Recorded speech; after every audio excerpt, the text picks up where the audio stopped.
Hello students, आज अपन पढ़ेंगे determinants का एप्लीकेशन क्या है। एरिया ऑफ ट्रायंगल निकालने में डिटरमिनेंट्स का एप्लीकेशन है, क्योंकि यदि कोई ट्रायंगल ABC है जिसके तीनों पॉइंट्स है x1 y1 x2 y2 और x3 y3, तो उसका एरिया का फॉर्मूला हमें मालूम है। यहाँ क्या करते हैं, सबसे पहले हाफ आता है, ये x1 x2 और x3 के हिसाब से अपन को एक्सपेंशन करना होता है। इसको याद रखने के लिए यदि ये x1 है, यदि यहाँ 1 आएगा तो यहाँ 2 और 3 आएगा, 1 2 3 साइक्लिक ऑर्डर। ये y2 माइनस y3 हो जाएगा। और जब ये x2 आएगा तो 2 के बाद 3 आता है, तो 3 और 1 आएगा, तो y3 माइनस y1। और यदि जब x3 आएगा तो 3 के बाद वापस पलट करके आ जाएगा 1 2, तो ये आ गया y1 माइनस y2। और इस ब्रैकेट को फिर बंद कर देंगे। ये हाफ को आगे लगाना याद रखना है। अब ये तो एरिया ऑफ ट्रायंगल का अपन ने ये जो निकाली है जो क्वांटिटी, इसको हम डिटरमिनेंट के फॉर्म में ऐसा लिख सकते हैं। अब आप देखिए कि कैसे लिखेंगे। ये half determinant of this quantity x1 y1 1 x2 y2 1 and x3 y3 1।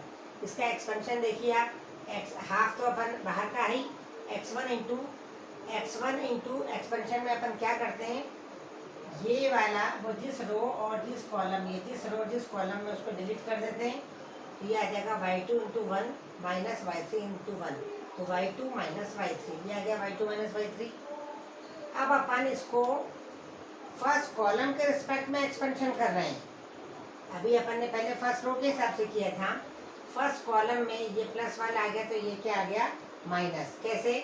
क्योंकि ये A1 1 एलिमेंट था, 1 प्लस 1 क्या हो गया 2, जो कि इवन है, तो यहाँ प्लस साइन आ गया।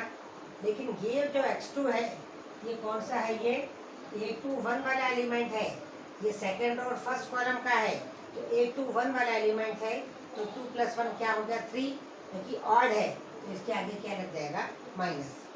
अब जब अपन x2 को लेंगे तो ये इसको और इसको डिलीट करना पड़ेगा, ये इस रो और इस कॉलम में है, तो ये क्या आ गया y1 माइनस y3। फिर x3 है, तो x3 में ये दोनों डिलीट हो गए, तो ये आ गया y1 माइनस y2। अब आपको अच्छी तरह से आएगा समझ में एक्सपेंशन कैसे करना है। प्लस माइनस किस हिसाब से लेना है, बस सबसे पहला वाला प्लस क्यों आता है, क्योंकि ये 1 प्लस 1 2 इवन हो जाता है, इसलिए यहाँ से अपने को चालू करना चाहिए। ये मैंने जान करके यहाँ से लिया है, ये फर्स्ट कॉलम के रिस्पेक्ट में इसको एक्सपेंशन किया है, तो अधिकतर तो फर्स्ट रो के हिसाब से करते हैं, क्योंकि ये जो फार्मूला x1 x2 x3 के एक्सपेंशन के हिसाब से है। अब इस माइनस को यदि हमको हटाना है, तो y1 माइनस y3 में से माइनस साइन कॉमन ले लें, तो ये बन जाएगा y3 माइनस y1, और ये प्लस हो गया है, तो ये बिल्कुल एज इट इज फार्मूला ये वाला बन गया है।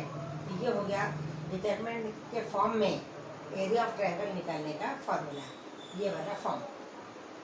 अब अपन देखें ये सवाल एग्जाम्पल 17, तो इसमें आप find the area of the triangle whose vertices are. ये जो तीनों वर्टेक्स दिए हैं, आप x1 ये तीनों की वैल्यू अपने को रखना है और डिटरमिनेंट निकाल लेना। डिटरमिनेंट निकालने में यदि माइनस भी आ गया, तो अपने को मान लो माइनस से आंसर आ गया, तो आप उसको बाद में लिख सकते हैं, area can not be negative, इसलिए आंसर इज +3। ठीक है, तो इसलिए हमेशा इसकी पॉजिटिव वैल्यू ही एक्सेप्ट की जाएगी। अब आप ये देखें एग्जाम्पल 18, या एग्जाम्पल 18 के पहले ये करें, ये एक्सरसाइज 4.3 के जो फर्स्ट सेकंड थर्ड सवाल, तो इसे आपको होमवर्क में करना ही है, अपने को प्रैक्टिस करना है एरिया निकालने की। सेकंड वाला है show that the points are collinear. Collinear points कब होते हैं, कोलिनियर मतलब एक ही लाइन में। अब जब एक ही लाइन में पॉइंट चाहिए, तो यदि हम मान लो अपन ने 3 पॉइंट ले लिए एक ही लाइन में, ये एक ही लाइन में A, ये B और ये C, तो हम ये मानते हैं कि इससे बना जो ट्रायंगल है, ट्रायंगल तो बनेगा ही नहीं कोलिनियर है, तो ये मानते हैं कि इससे बना ट्रायंगल यदि है, तो वो क्या हो जाएगा, उसका जो एरिया 0 हो जाएगा। ये भी यदि थोड़ा सा भी ऊपर चला जाए, तो ये क्या बन जाता है, ट्रायंगल। लेकिन जैसे भी इसके ऊपर आता है, तो ट्रायंगल खत्म हो जाता है, तब हम ये मानते हैं कि इस ट्रायंगल का एरिया 0 हो गया। तो कभी भी कोलिनियर प्रूव करने के लिए अपने को वो तीनों पॉइंट से बना जो ट्रायंगल है उसका एरिया क्या करना पड़ता है, 0 प्रूव करना पड़ता है। अब आप देखिए, show that point A B plus C, ये मान लो ये ट्रायंगल है, ये ए है और ये बी प्लस सी। फिर है बी सी प्लस ए, ये बी सी प्लस ए वाला हो गया, और सी है सी ए प्लस बी। ये पॉइंट्स हो गए। इससे बना जो ट्रायंगल है उसका एरिया अपने को 0 करना है। तो वहाँ पे देख लीजिए, यहाँ पर x1, x2 और x3।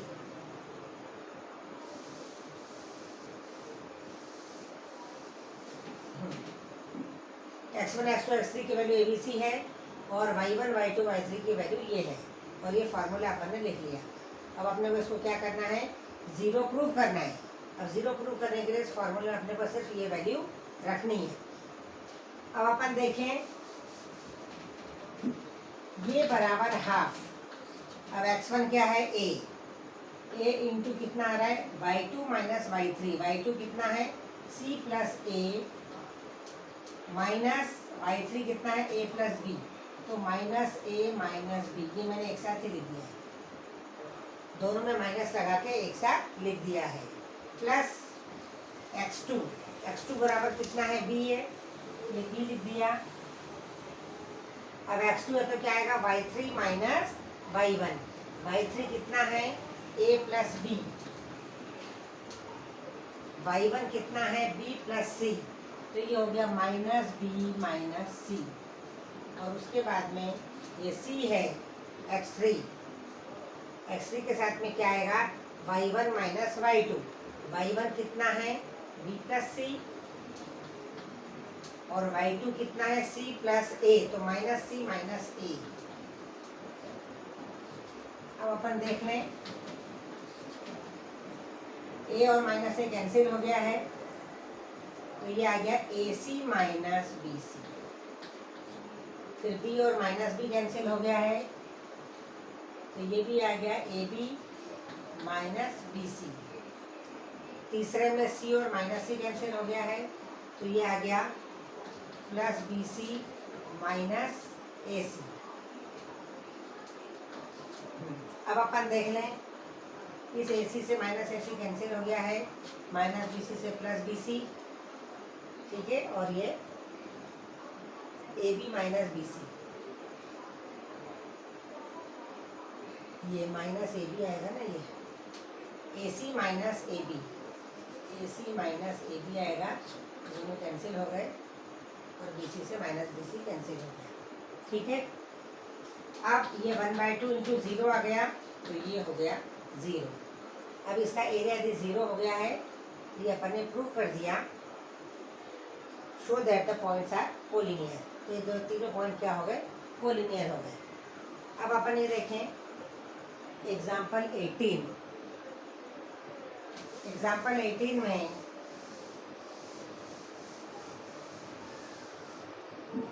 ये वास्तव में एक सवाल में 2 सवाल दिए हुए हैं। एग्जाम्पल 18 में find the equation of the line joining AB। अपने को यदि 2 पॉइंट दिए तो 2 पॉइंट से जाने वाली लाइन का इक्वेशन अपन निकालते हैं कोऑर्डिनेट ज्योमेट्री में, लेकिन इनको यूजिंग डिटर्मिनेंट्स निकालना है। तब आप इसमें देखें कि मान लो ये एक लाइन है, ये AB, यहाँ पर A और B की कोऑर्डिनेट अपने को दिए हैं, और वो है 1 3 और 0 0। ये आ गया 1 3 और ये आ गया 0 0, A और B के कोऑर्डिनेट। अब हमको इस AB की इक्वेशन निकालना है, तो हम इसमें ऐसा कर सकते हैं कि एक P पॉइंट ले लें और उसके कोऑर्डिनेट XY ले लें। क्योंकि हमको AB की इक्वेशन निकालना है तो XY तो हमको लेना ही पड़ेगा। तो P पॉइंट अपन ने, ये मिड में नहीं है, कहीं पर भी है, एक P पॉइंट XY अपन ने AB लाइन में ले ली। अब अभी हमने देखा कि 3 पॉइंट कोलिनियर हैं, तो उसे बना एरिया का ट्रायंगल क्या हो जाएगा, 0। तो अब हम इसको 0 प्रूव कर दें। ये 0 प्रूव नहीं करना है, इसको 0 के बराबर रखेंगे तो XY में इक्वेशन आ जाएगी। तो ये हो गया एरिया ऑफ ट्रायंगल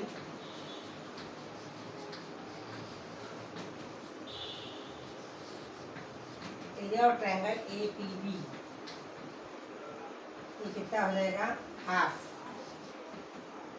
अब x1 y1 ये है और x2 y2 ये है, कुछ भी मान लिया x1 y1 x2 y2 और x3 y3, तो ये आ जाएगा 0 0 1 हाफ, ये डिटर्मिनेंट है ये x1 y1 1, ये 0 0 को उन्होंने x1 y1 मान लिया है, फिर 1 3 1, ये 1 3 x2 y2 मान लिया है और xy को x3 y3 मान लिया है, ये xy 1, ये किसके बराबर है, 0 के बराबर। तो इसको सिंप्लीफाई करें। अब अपन देखें, अब रो वाइज करेंगे। First row wise expansion, 0 into something 0, फिर माइनस 0 इंटू समथिंग वो भी 0, इसलिए इन दोनों को लिखेंगे ही नहीं अपन। थर्ड आ जाएगा 1 इंटू, जब अपन ये 1 इंटू करेंगे तो ये दोनों डिलीट हो गए, तो आ गया y minus 3x, 1 into y minus 3x, सिर्फ इतना आया है और ये बराबर 0 हो गया, तो 2 से इंटू होकर ये भी 0 हो गया, ये आ गया y माइनस 3x बराबर 0, ये आ गया y बराबर 3x। ये आ गई ए बी की इक्वेशन, मतलब यूजिंग डिटरमिनेंट। क्या करना है अपने को, ए बी के 2 पॉइंट दिए, उसमें उस लाइन पर एक पी पॉइंट लेना है, उसकी कोऑर्डिनेट एक्स वाई रखना है। इस प्रकार ये जो 3 पॉइंट से बनने वाली लाइन का जो बनने वाला ट्रायंगल है, जो उसका एरिया 0 के बराबर आप रख दें, इसमें हाफ लगाना ना भूलें। अब ये हाफ लगाकर अपन ने इसको लिया है, डिटरमिनेंट बनाया है और बराबर 0 रखा है, तो y बराबर 3x आ गया। और यही जो कंडीशन है क्या है, उस लाइन की इक्वेशन, ये हो जाएगी लाइन की इक्वेशन। किसी भी लाइन की इक्वेशन x और y के फॉर्म में लीनियर में आ जाती है, तो ये आ गई है। अब इसी में एक और सवाल है, and find k if dk0 is a point such that the area of ABD is 3 square unit। अब देखें, अब इन्होंने एक पॉइंट डी कहीं पर भी ले लिया है, अब इस पी को अपन छोड़ दें और इसके कोऑर्डिनेट है k0, ये इस लाइन पर नहीं है, डी कहीं है, और अब उन्होंने कहा है कि ये जो एरिया ABD है तो किसके बराबर है, 3 स्क्वायर यूनिट्स के बराबर है। तो अब हम इस ABD के हिसाब से एरिया निकाल लेते हैं और उसको बराबर 3 रख देंगे, तो उसके हिसाब से k की वैल्यू आ जाएगी। अब area of ABD, area of ABD is equal to कितना हो जाएगा, 1/2। अब x1 y1 कुछ भी अपन ले लें तो ये आ जाएगा 1 3 1, ये डिटर्मिनेंट आएगा, ये 1 3 1 आ गया, ये 0 0 1 आ गया, और तीसरा हो गया k0 1 1 3 1, इसको x1 y1, ये x2 y2 और ये x3 y3 के हिसाब से लिखा है। और ये किसके बराबर है, वो 0 के बराबर नहीं है, 3 के बराबर है। ठीक है, अब इसमें ये आ गया 1/2, 1 को किया तो ये 1 माइनस 1 0 हो गया, ये 0 माइनस 0 ही हो गया ना, फिर ये -3 को करेंगे तो ये दोनों डिलीट हो गए, तो ये आ गया 0 माइनस k, ये 0 माइनस k आ गया है, और प्लस 1 इंटू, जब ये 1 इंटू करेंगे तो वापस 0 माइनस 0 आ गया, तो ये भी 0 आ गया, तो 1/2 -3 माइनस k तो प्लस 3k हो गया, ये 3k, और ये किसके बराबर है, 3 के बराबर। तो एरिया है 3 के बराबर है, तो यहाँ पर -3k/2, ये -3k, हाँ ये प्लस माइनस और ये तो -3 0 माइनस k, 0 माइनस k, ये कितना आ रहा है 1/2 प्लस -3, इसको इन्होंने प्लस -3 लिखा है, ये 1 3 1 0 0 1 और k0 1, तो ये आ जाएगा -3k/2, ये आएगा -3k/2 बराबर कितना आ रहा है, प्लस -3, हाँ प्लस माइनस के, तो अब इसके हिसाब से ये हो गया माइनस के बराबर 6, तो के बराबर 2 आ गया, ये आ गया माइनस प्लस 2। मतलब एक बार इसको प्लस एक बार माइनस लेकर अपन कर सकते हैं, ठीक है। ये आ गया के बराबर एक बार -2 और एक बार +2। अब अपन देखें इसमें थर्ड और फिफ्थ, थर्ड फोर्थ फिफ्थ आपको ही करना है सवाल। If area of triangle is 35 square units with vertices then the value of k is, ठीक है। 1 इंटू 0 माइनस 0 -3 इंटू कितना हो जाएगा ये 0 माइनस के, प्लस 1 इंटू 0 माइनस 0 प्लस 3 के हो जाएगा 131,001 के 01 प्लस 3 के आएगा 3 के बाई 2,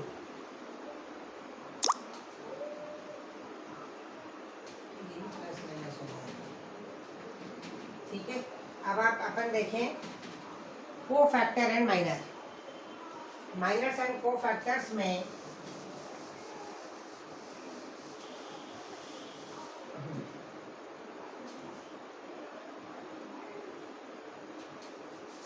अब मान लो 2 3 4 7 4 1 2 3 5 ये डिटर्मिनेंट है। अब इसके को फैक्टर और माइनर अपने को लेना है, तो को फैक्टर और माइनर हर एलिमेंट के लेना है अपने को। जैसे 2 का को फैक्टर और माइनर क्या होगा, तो सबसे को फैक्टर निकालने के लिए अपने को क्या करना पड़ता है, सबसे पहले माइनर लेना पड़ता है। तो माइनर ऑफ 2, इस 2 का जब हम माइनर लेंगे तो ये 2 कौन से स्थान पर है, A11 एलिमेंट है, तो इसको भी ऐसा लिखते हैं अपन। अब माइनर के लिए जब हम इसका एक्सपेंशन करते हैं तो क्या आता है, 2 के साथ में 4 1 3 5 फिर आ जाएगा, मतलब इसके साथ में जो इसका डिटर्मिनेंट होता है वही इसके माइनर की वैल्यू होती है। तो ये आ जाएगा A11 है, तो 2 का माइनर कितना हो गया 4 1 3 5। अब उसके बाद 3 का माइनर लेना है, माइनर ऑफ 3, और ये कौन सा एलिमेंट है A12, ये A12 एलिमेंट है, मतलब 3 का है ये। 3 के माइनर के लिए अपने को ये कॉलम और इस रो को डिलीट करके जो भी डिटरमिनेंट बनता है 7 1 और 2 5, इसकी जो भी वैल्यू होगी ये हो जाएगा इसका माइनर। जैसे इसकी वैल्यू कितनी होगी 20 माइनस 3, ये आ जाएगा 17, इसकी वैल्यू 35 माइनस 2, ये आ गया 33। ऐसे ही माइनर ऑफ 4 निकाल लेंगे अपन, ऐसे हर एलिमेंट का माइनर अपन निकाल लेंगे। तो ये इसमें जब अपन माइनर निकालते हैं तो हाथ के साथ अपने को यदि कोफैक्टर भी निकालना हो तो माइनर और कोफैक्टर में सिर्फ एक साइन का फर्क है। इसमें अपन देखें, मान लो ये माइनर ऑफ 2 है, अपने को इसका कोफैक्टर यदि निकालना है, कोफैक्टर ऑफ 2, अब इसका उपयोग होगा A11 का। A11 के उपयोग में क्या हो जाएगा, A11 के उपयोग में -1 की power I plus J MIJ, ये होता है AIJ का फॉर्मूला, ये होता है AIJ का फॉर्मूला। अब ये इसमें क्या है ये, अब अपन देखें -1 की पावर, हमको 2 का लेना तो A11 है, तो ये आ गया 1 + 1, और MIJ कितना है 17 है, ठीक है। तो ये चूँकि ये क्या है इवन है तो ये प्लस हो जाएगा ये, और 17 ही आंसर आ गया। मतलब इसमें यदि A11 एलिमेंट है तो इस 17 में अपने को क्या करना है, -1 की पावर 1 + 1 लगाना है। तो चूँकि इवन हो गया तो ये प्लस हो गया, तो जो माइनर होगा वही का वही क्या आ गया, कोफैक्टर। अब मान लो को माइनर ऑफ 3 निकाले अपन, 3 माइनस ऑफ 3 कितना हो गया था ये 35 माइनस 2 मतलब 33। तो अपने को कोफैक्टर ऑफ 3 निकालना है और 3 कौन सी जगह पर है, A12 जगह पर है। तो अपन इसका कोफैक्टर कितना हो जाएगा -1 की पावर 1 + 2 और ये 33। अब ये ऑड हो गया है तो -1 की पावर ऑड हो गया है ये, तो ये माइनस आ गया और ये -33। तो अब इसमें एक साइन बदल गया है। यदि i + j इवन हो रहा है तो कोफैक्टर माइनर एक समान रहेंगे, और i + j यदि क्या हो रहा है ऑड हो रहा है तो उस माइनर का एक साइन बदलकर क्या हो जाएगा कोफैक्टर बन जाएगा। अब ये जितने भी एलिमेंट है और इस एलिमेंट की जगह यदि हम इनका कोफैक्टर रख दें, कोफैक्टर मतलब जैसे ये A11 है, मान लो इसका A12 है, A13, A21, A22, A23 और ये A31, A32 और ये A33। हर एलिमेंट की जगह यदि हम उसका कोफैक्टर निकाल के रख दें तो ये हो गए कोफैक्टर की मैट्रिक्स, और ये है इसको बोलते हैं C। ठीक है। अब C निकालने के बाद यदि अब हमको इस कोफैक्टर की मैट्रिक्स का यदि हम ट्रांसपोज निकाल लें C', उसी को बोलते हैं adjoint of A। Adjoint of A बराबर C'। बस इतना आपको याद रखना है। सबसे पहले सबके कोफैक्टर, सबसे पहले माइनर निकाले, प्लस माइनस के हिसाब से उसी के नीचे कोफैक्टर भी निकाल लिए, एलिमेंट्स के बदले कोफैक्टर लिख लिए, ये हो गई कोफैक्टर की मैट्रिक्स। अब जैसे उसका ट्रांसपोज किया, ट्रांसपोज ऑफ C मतलब ये कोफैक्टर की मैट्रिक्स यदि C है तो उसका C' जब अपन निकालेंगे तो यही होता है एडजॉइंट ऑफ A। ठीक है, इसके बाद अपन आगे बढ़ेंगे।